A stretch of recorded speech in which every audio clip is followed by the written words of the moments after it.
Este audiobook foi produzido nos estúdios dos Comunicadores Sem Fronteiras. Amizade e lealdade em tempos difíceis. Autor, José Eduardo Viana. Primeira edição, maio de 2021. Em um momento em que vivemos a luta pela catástrofe do coronavírus, ou também chamado Covid-19, a amizade é provada até os momentos mais cruciais, quando precisamos saber quem são os amigos e quem não são. Neste livro estarei apresentando a problemática da fraqueza de certas amizades que alimentamos e descobrimos se valem ou não durante as lutas. Boa audição! Vamos orar?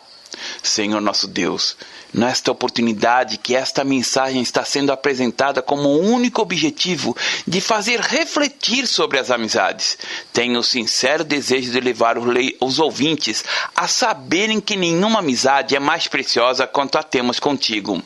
Peço, Senhor, que possas abrir os corações dos ouvintes para que através deste instrumento possa aproximar as pessoas à sua presença. Em nome de Jesus, amém. Introdução. Neste momento de Covid-19, nos desperta sobre a brevidade da vida. O tempo passa muito velozmente, mesmo que tentemos nos multiplicar para podermos ajudar e atender a todos os amigos. Acredito que seria praticamente impossível. Quando desejamos ter uma coleção infinita de amigos e irmãos ao nosso redor, mas ainda com essa divisão e impossibilidade de aproximação, isso se torna ainda mais difícil. Os anos passam e, conforme dizem Provérbios, capítulo 14, verso 20, diz: o pobre é odiado até pelo seu vizinho, mas os amigos dos ricos são muitos. Difícil pode ser esta palavra, mas entendemos que o decorrer do tempo, de como a palavra de Deus tem razão, e a cada dia aprendemos as duras penas, que melhor é ouvir do que discutir com a Bíblia. Descobrir que são os verdadeiros amigos, que pode parecer ser uma tarefa difícil, principalmente quando você está bem colocado, com condições financeiras estáveis, frequentando bons lugares e aparentando bem na vida. Mas quanto isso se distancia da verdade? Até que ponto pode contar com os amigos e sabermos quando são amigos e não somente colegas ou companheiros de caminhada? Vamos analisar vários casos bíblicos e como eles se resolveram, apontando para os seus frutos. Creio que esse ensinamento será muito precioso a mim e a você, leitor. Moisés e Deus. Creio que este é o único e importante momento onde Deus conversa com alguém como se fosse um amigo. Leia comigo esta passagem que se encontra no livro de Êxodo, capítulo 33, verso 11. E falava o Senhor a Moisés face a face, como qualquer fala com seu amigo.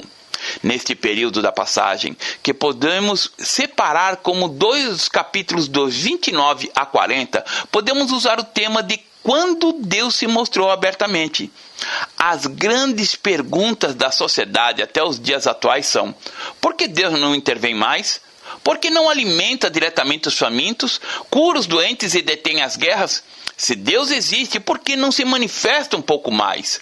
Quando notamos e conhecemos mais a Deus, percebemos que através de suas aparições espetaculares, todas essas dúvidas desaparecem. Todos estariam a acreditar nele. No tempo de Israel, Deus se manifestou claramente.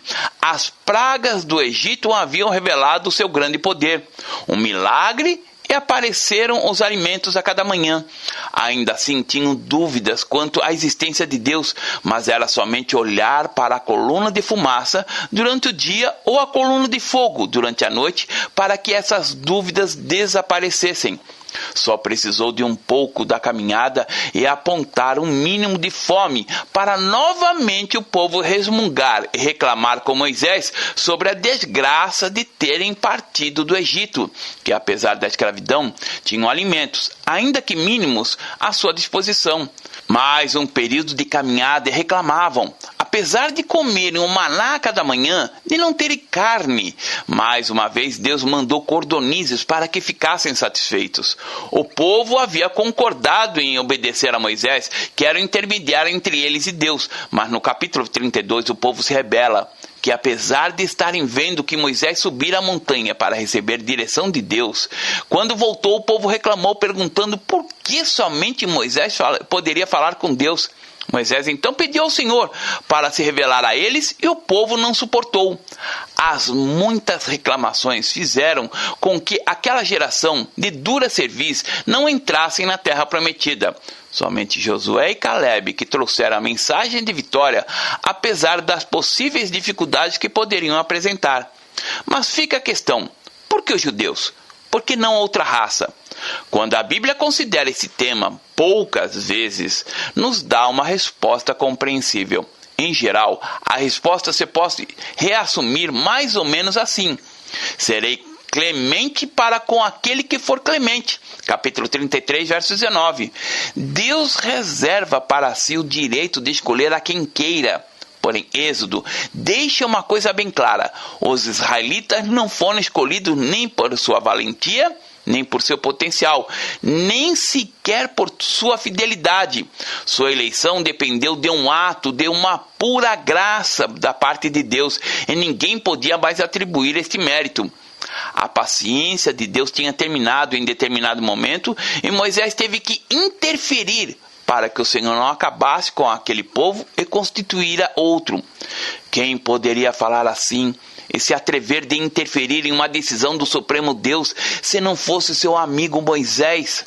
Apesar de Moisés não ter desejado isso, pois foi chamado para isso, a liberalidade que Deus permitiu a Moisés em suas conversas permitiu que o mesmo interferisse em uma decisão tão importante. O povo não foi destruído, mas sofreram as consequências. Devido a essa intimidade de Moisés com Deus, que ele é chamado até nos dias de hoje como amigo de Deus. Até que ponto você tem amigos que podem aconselhá-lo a mudar de atitudes, que muitas vezes são brutais, mas que devido a essa mudança nota que a amizade se torna mais forte e duradoura? Será que somente Moisés foi amigo de Deus? Eu acredito que não, pois inclusive nos dias de hoje, Deus procura quem possa trazer sua sabedoria e não usurpá-la devido à amizade. Será que você ou eu seríamos dignos disso a algum amigo? Falar muitas vezes parece ser fácil, mas nos momentos de provas que apresentamos se somos ou não verdadeiros amigos, ou se quem aconselhamos é nosso amigo a ponto de aceitar e entender o conselho. Jó e seus amigos. Jó, em seu momento de desgraça, foi recepcionado pelos seus amigos. Leia a passagem de Jó, capítulo 2, verso 11. Ouvindo, pois, 3 amigos de Jó todo esse mal que lhe havia sucedido, vieram, cada um do seu lugar. Elifas o Temanita, Bildade o Suíta, e Zofar o Naamatita, pois tinham combinado para virem condoer-se dele e consolá-lo. O relato histórico de Jó mostra a infidelidade que pode acontecer com qualquer um, independente da condição financeira. O livro de Jó, segundo pesquisadores, é o livro mais antigo da Bíblia, escrito mesmo antes de Gênesis. Não se sabe exatamente se existiu ou não, mas sua experiência foi selecionada para estar entre os 66 livros das Sagradas Letras. A história de Jó é um tanto triste, mas assim como um bom conto, prende o leitor para saber o que sucederia depois de tantas conversas entre esses amigos, que em muitos momentos discutiram ideias contraditórias quanto à crença de Jó ao Deus vivo. Um detalhe nesse livro que muito me chama a atenção foi com a sua mulher dando uma mensagem tão infeliz. Leia comigo em Jó, capítulo 2, versículo 9. Então sua mulher lhe disse: ainda retens a tua integridade? Blasfema de Deus e morre. A mulher do qual casara, passado momentos de prosperidade e abundância, no pior momento de Jó, a mulher aparece e completa sua desesperança em uma palavra como essa. Será que a riqueza cegou os olhos dessa mulher? Hoje em dia, durante a cerimônia de casamento, o pastor fala: na alegria e na tristeza, na abundância e na pobreza, serem uma só carne, apoiando um ao outro mutuamente. Onde está, inclusive nos dias de hoje, esse apoio mútuo? Muitos casamentos acabam quando se falta alimento ou a abundância desaparece. Como todas as pessoas afligidas, Jó passou por ciclos emocionais. Gemeu, estalou, reclamou e caiu em autocomiseração. Chegou a estar de acordo com seus amigos para logo mudar de posição e contradizer-se. E ocasionalmente produziu algumas declarações de brilhante esperança. Normalmente, o que Jó pedia era somente uma coisa: a presença daquela pessoa que pudera explicar sobre sua miserável sorte. Ele queria se encontrar pessoalmente com Deus, cara a cara. Eventualmente, Jó obteve o que pediu. Deus se apresentou em pessoa, e quando Deus finalmente falou, ninguém, nem Jó, nenhum de seus amigos estava preparado para ouvir o que ele disse. Mais cedo ou mais tarde, todos nós nos encontramos em uma posição similar à de Jó. Nosso mundo parece desmoronar-se. Tudo deixa de ter sentido. Deus parece estar distante e guardar silêncio. Nesses momentos de grandes crises, cada um de nós passa a ser julgado. Em certo sentido, nos transformamos em atores de uma disputa com a que teve que enfrentar Jó. Esse livro registra cada passo nesse processo com honestidade absoluta.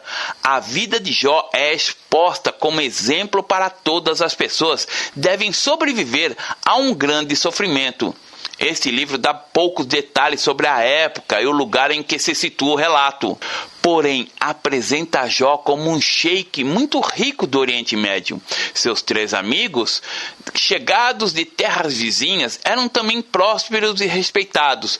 Quando vieram a Jó pela primeira vez, chegaram falando em voz alta e se sentaram com ele na terra, aguardando silêncio durante 7 dias e noites, cobertos de aflição. Segundo capítulo 2, verso 13.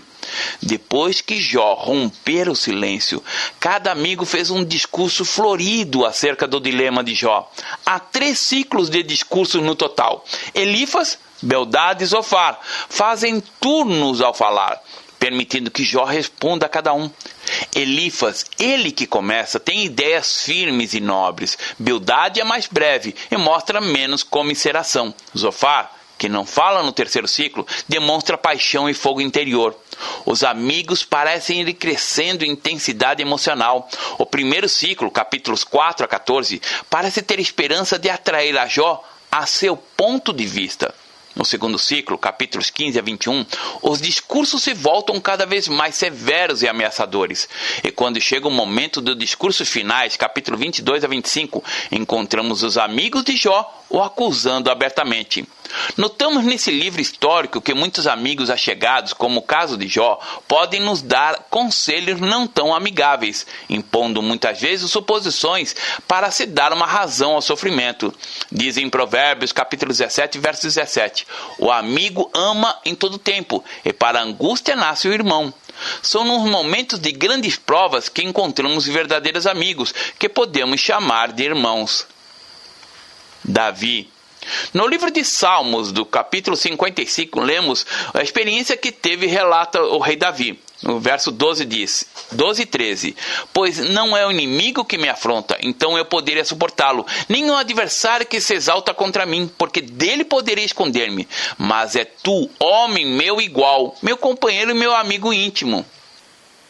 Nos momentos de angústia, o que mais Davi enfrentava era a traição dos seus amigos próximos, o pecado que deu uma rasteira em sua reputação quando se deitou com a esposa de um dos seus generais, a amizade mais íntima que a fez trair, seu desejo íntimo de possuir a quem desejasse, até que o profeta que podia entrar e falar abertamente o expôs ao seu pecado. Muitas vezes, quem nos faz cair não são somente nossos amigos próximos, mas a nossa boca. Desejamos abrir nosso coração a pessoas que aparentemente são nossos amigos e notamos a realidade quando somos traídos. Somos traídos pelos amigos ou por nós mesmos? Isso é uma questão problemática, pois saber até que ponto podemos confiar a declarar as partes mais ocultas de nosso coração é um grande dilema. Em quem confiar? Com quem podemos nos abrir nossos dilemas e problemas que passamos sem ter o perigo de sermos traídos e entrarmos em situações que tanto procuramos evitar? Lázaro. Podemos notar em uma única passagem quando Jesus chamou alguém de amigo. Leia comigo a passagem que está no Evangelho segundo João, capítulo 11, verso 11. E tendo assim falado, acrescentou: Lázaro, o nosso amigo, dorme, mas vou despertá-lo do sono. Notamos em outros momentos anteriores que Jesus teve uma amizade próxima com Lázaro, tanto que frequentou em vários momentos a casa deste seu amigo.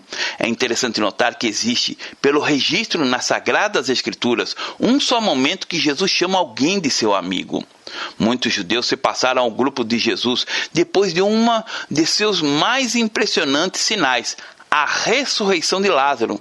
Porém, ao mesmo tempo, os líderes religiosos chegaram à cínica conclusão de que era melhor que um homem, Jesus, morrera do que padecer toda uma nação. João capítulo 11, verso 50. Trataram de enganar-lhe em 4 ocasiões diferentes. Jesus veio a oferecer vida. Uma dessas breves palavras, cheias de significado, que João gostava de entreter em suas narrações. Lázaro havia recebido a vida de uma forma literal e assombrosa, passando assim a constituir-se em um sinal adicional do poder definitivo de Jesus.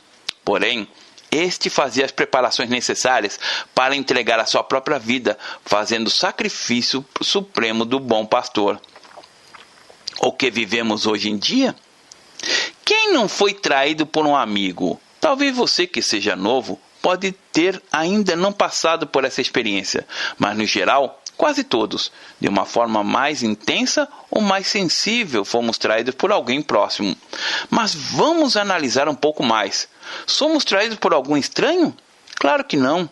O estranho não tem acesso às nossas informações mais íntimas, e se conseguir de alguma forma, seu valor será descartado e colocado como denúncia infundada. Somos traídos sempre por aqueles que são próximos a nós, pessoas que se achegam de uma forma aparentemente agradável para nos permitir falar as experiências e desejos mais íntimos. Pessoas que muitas vezes deveríamos considerar que ao menos teriam respeito quanto à nossa intimidade, como conselheiros, pastores, padres, etc. Isso nos faz ficar chocados, desanimados e desacreditar de tudo que poderíamos chamar de amigos. Será que uma pessoa poderia ser chamada de amiga? No conceito geral, sim. Mas até o ponto de mantermos as situações satisfeitas, ou seja, enquanto tiver comida sobre a mesa.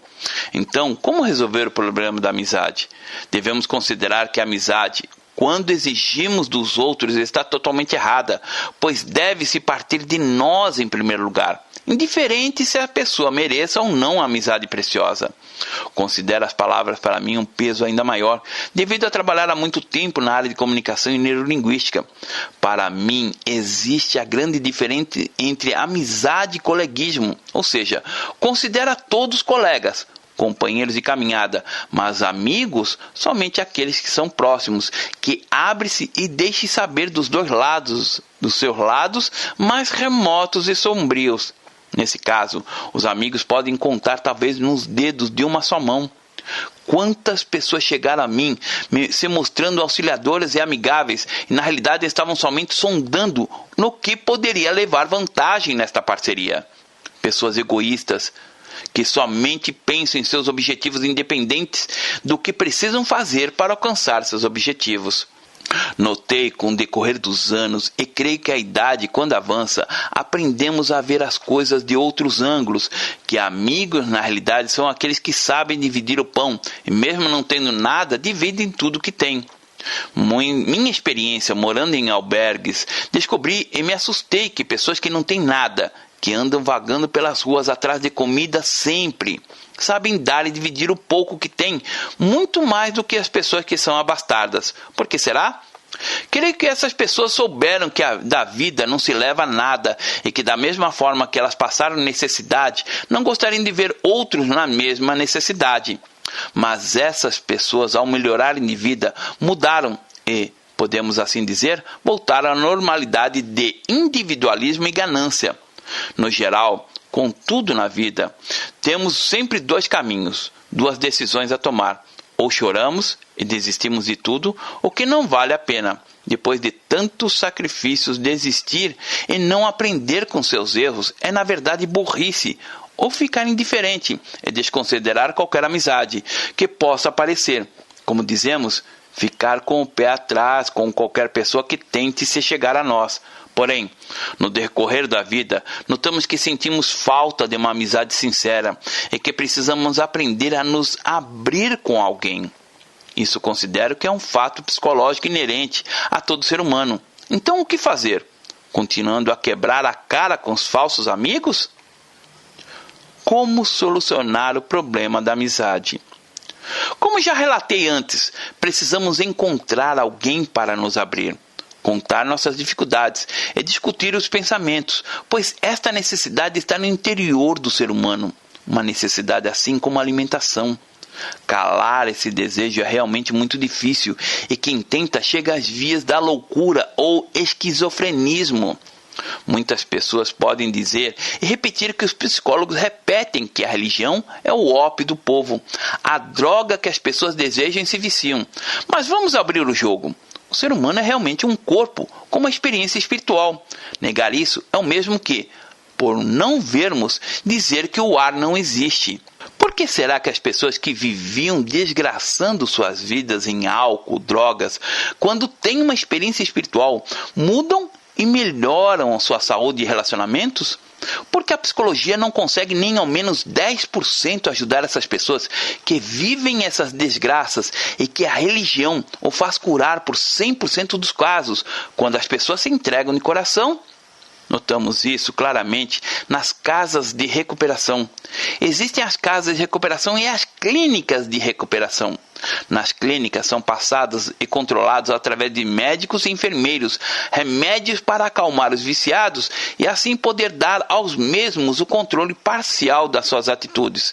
Mas o problema disso é que saem do vício das drogas e bebidas e entram nos vícios dos remédios. Nas casas de recuperação, administradas normalmente por ONGs cristãos, não podem atuar com remédios de qualquer tipo. Isso é proibido pelo governo. Então trabalham no tratamento espiritual, fazendo a abstinência uma força para a libertação dos vícios. Caso que, na grande maioria, as pessoas conseguem se libertar. Claro que isso não acontece do dia para a noite, muitas vezes por anos, mas quando as pessoas param de olhar para os seus problemas e olham para alguém superior a eles, que realmente ajuda, começam a ter uma nova vida e uma experiência melhor e mais saudável. O tema do livro é amizade e lealdade, então vou falar um pouco de lealdade. O que realmente é lealdade? Temos amigos que são leais? Lealdade, na realidade, é como uma pedra preciosa. Somente a entregamos àqueles amigos muito próximos. Ser leal é ser sincero, ser honesto, não esconder ou, ao menos, não esconder algo que possa prejudicar o amigo nem a si mesmo. Lealdade, na realidade, é uma condição que, se você entregar para que seu amigo não sofra as consequências que vocês dois criaram. Temos uma situação que exige a lealdade no caso dos pais e filhos. Quando menores de idade, tudo que os filhos fizerem de errado perante a lei, os pais recebem a consequência. Isso baseado na lealdade familiar que deve existir. Os pais são responsáveis de ensinar e controlar as atitudes de seus filhos, conforme determina a lei. Uma lealdade obrigada. Mas a verdadeira lealdade não é obrigada, mas sim a ser considerada. A vivenciada com os verdadeiros amigos. Um caso claro de lealdade que me faz recordar é a história de Ruth e Noemi. Ruth não era filha de Noemi, e no momento da fome, ambas viúvas, a sogra despede a nora para conseguir sobreviver em um momento de crise na sociedade em que estavam vivendo. Ruth não partiu, pois ele entendeu que nos momentos de abundância sua sogra foi amiga e, portanto, amigos não se abandonam, sendo leal nos momentos de maior dificuldade. Como resultado dessa lealdade, a sogra aconselhou e ensinou a Ruth como se aproximar de um parente da família, segundo os costumes do seu povo, sabendo que Ruth não era israelita. A lealdade nos fornece isso, o melhor dos amigos. Sabendo que temos um problema a resolver ainda, sobre como devemos resolver o problema da amizade. A quem entregar nossa amizade? Encontramos em Jesus um amigo leal. Vou contar minha experiência. O verdadeiro amigo. Mas você pode perguntar, tive uma experiência religiosa e não encontrei amizade na religião. Exatamente. Procurou um lugar errado mais uma vez. Assim como entregava suas amizades a pessoas que não mereciam, você continua a entregar seu tesouro a quem não merece. Ou você pensa que na igreja são todos perfeitos? Deixa eu te contar uma realidade, experiência nesses 37 anos do Evangelho. Todos dentro da igreja ainda têm problemas, estão buscando algum tipo de cura ou restauração. Eu mesmo, até nos dias de hoje, busco a cura de um monte de traumas psicológicos que sofro devido às minhas más decisões que tomei em momentos passados. Mas então o que fazer? Quando vamos à igreja, na realidade, vamos ter relacionamento com pessoas que professam a mesma fé que nós, que acreditam na mesma forma de cultuar a Deus. Existem igrejas que gostam de cultuar, gritando e cantando em voz alta. Outras cultuam e cantam de uma forma mais uniforme e baixa, mas todos, no geral, estão, conforme suas aceitações, cultuando a Deus. Isso, na minha opinião, é uma tremenda estratégia de Deus, pois assim ninguém pode dizer que não poderá cultuar a Deus porque gritam demais ou por serem tão frios demais no cultuar. Mas, no geral, em todas as igrejas cristãs que professam o nome de Jesus como Senhor e Salvador, têm o mesmo objetivo: buscar uma comunhão maior com seu Criador. Esse é o verdadeiro objetivo da fé. Você poderia cultuá-la sozinho em casa? Sim, com certeza. Mas nos momentos de dúvida e desânimo, estará sozinho e não terá um ombro amigo para que possa aconselhar. O que se deve ter em mente ao ir para uma igreja cristã é buscar uma comunhão com o Criador. Nessa comunhão, você encontrará o verdadeiro amigo, como diz no livro de Provérbios, capítulo 18, verso 24, que diz: o homem que tem muitos amigos tem-nos para a sua ruína, mas há um amigo que é mais chegado do que um irmão. Quem seria esse amigo, do qual poderiam chamar mais achegado que um irmão? Certamente é Jesus, para quem já teve a oportunidade de abrir o coração e declarar tudo o que se passa em nossa mente. O grande problema é que aprendemos somente depois de muito quebrar a cara com supostos amigos que nos aparecem e que somente desejam saber nossos segredos e o declararem aos ventos. Quando você começa a entender e conhecer a Jesus da Bíblia, saberá que com Ele você poderá declarar todas as suas realidades, que nos espaços mais sombrios do seu coração poderão ser declarados a Ele, que ninguém saberá. A grande alegria de tudo isso é que Ele ouve as nossas orações. Ele quer ter em particular tão grande contigo, que disse no Evangelho escrito segundo Mateus, capítulo 6, verso 6, assim: mas tu, quando orares, entra no teu quarto e, fechando a porta, ora teu pai que está em secreto. E teu pai, que vem em secreto, te recompensará. A recompensa é sair de uns momentos desses, íntimo, com o coração e a mente mais leves, mais acalmada. Posso dizer isso com experiência pessoal. Tenho até o problema hoje de ter que aprender a saber o que pedir para não fazer petições infantis ou que tenha frutos indesejados. Mesmo estudos psicológicos têm apresentado que as experiências de oração ajudam e muito a colocar o controle da mente em uma posição melhor administrada. Se seguirmos para outras religiões, quantos fazem retiros e vivem enclausurados para que possam possuir o controle de si mesmos? O problema deles é que seus objetivos estão equivocados, ou seja, Deus nunca desejou que ficássemos enclausurados, mas que nossas experiências com Ele possamos passar a tantos que precisam da mesma experiência que passamos. A fé cristã tem dado soluções em muitos casos. Psicólogos, até no dia de hoje, estudam os efeitos da oração sobre a psique humana e seus resultados, e ninguém descarta seus efeitos benéficos. O grande problema, como sempre, é saber dirigir para quem vamos entregar nossa verdadeira amizade e, por consequência, toda a nossa lealdade. Essa lealdade cristã é tão forte para aqueles que a conhecem, que mesmo quando são torturados para deixar a fé em Cristo, preferem a morte a negá-lo. Isso acontece principalmente em países comunistas e muçulmanos radicais. Muitos não compreendem que exagero é esse, de não negar uma fé a ponto de deixar que o torturem e o matem. Mas quando você conhece a verdadeira amizade de Jesus, quando você sente a presença dele te aconselhando, presente em momentos que chora, presentes em momentos que se alegra por milagres que para muitos seriam impossíveis, então sim, você também dedicará sua total lealdade a Ele. Jesus não é uma religião, não é um ritual, apesar que quando as pessoas se alegram com Ele, podem tomar atitudes que para muitos podem parecer rituais. Mas quem por amor a uma pessoa não tomou atitudes translocadas, tudo para fazer a pessoa amada feliz? Não comprou flores, não deixou de sair com os amigos, deu mais atenção a esse amor que a sua família materna? A intimidade com Jesus nos leva, nos primeiros passos, a tomar atitudes, assim como a paixão. Realizar ações que podem parecer religiosas, como estar nos cultos todos os dias, não se atrasar para as reuniões, participar das atividades da comunidade, ofertar e até dizimar. Tudo por a razão de um amor profundo. Com o decorrer do tempo, você pensa que essa paixão acaba? Claro que não. Assim como a paixão, que no decorrer dos anos se transforma em verdadeiro amor, amor profundo de lealdade íntima e íntegra. No amor por Jesus você começa a desejar aprender mais e notar que existem diferentes tipos de amor. Aquele amor entregue, do qual você se dedica a ensinar os outros sobre essa experiência.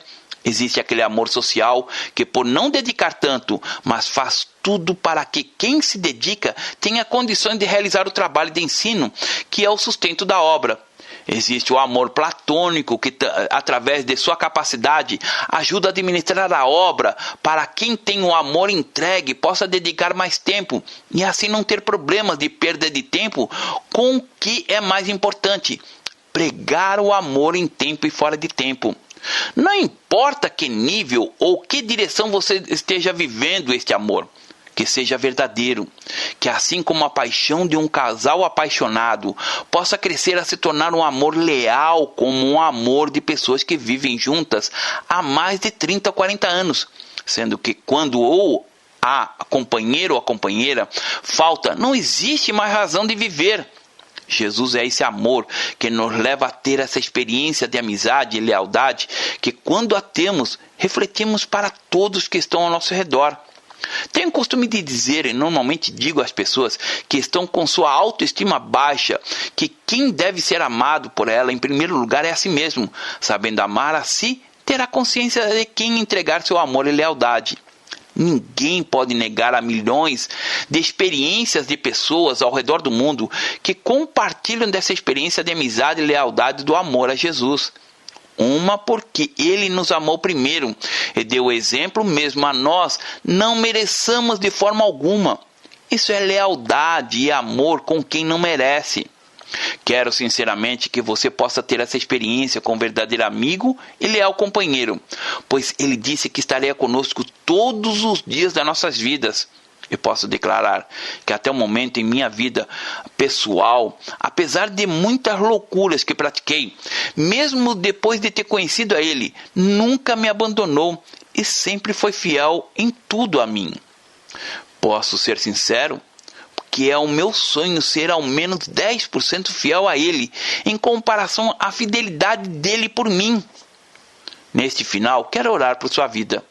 Ore comigo.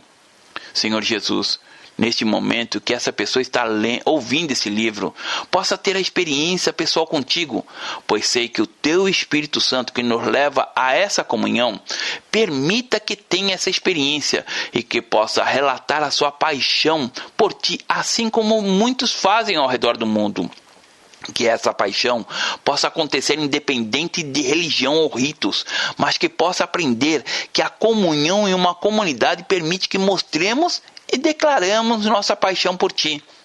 Que o Seu nome seja glorificado e que um dia possamos nos encontrar, todos os Seus filhos que o reconheceram como Senhor e Salvador na glória, naquelas bodas que o Senhor disse preparar e nos levar para que possamos estar eternamente contigo. No nome de Jesus, amém. José Eduardo Viana. Desejando contar sua experiência e testemunho com a leitura desse livro, por favor, use o formulário que se encontra nesse site abaixo, amizadelealdade.webnode.com.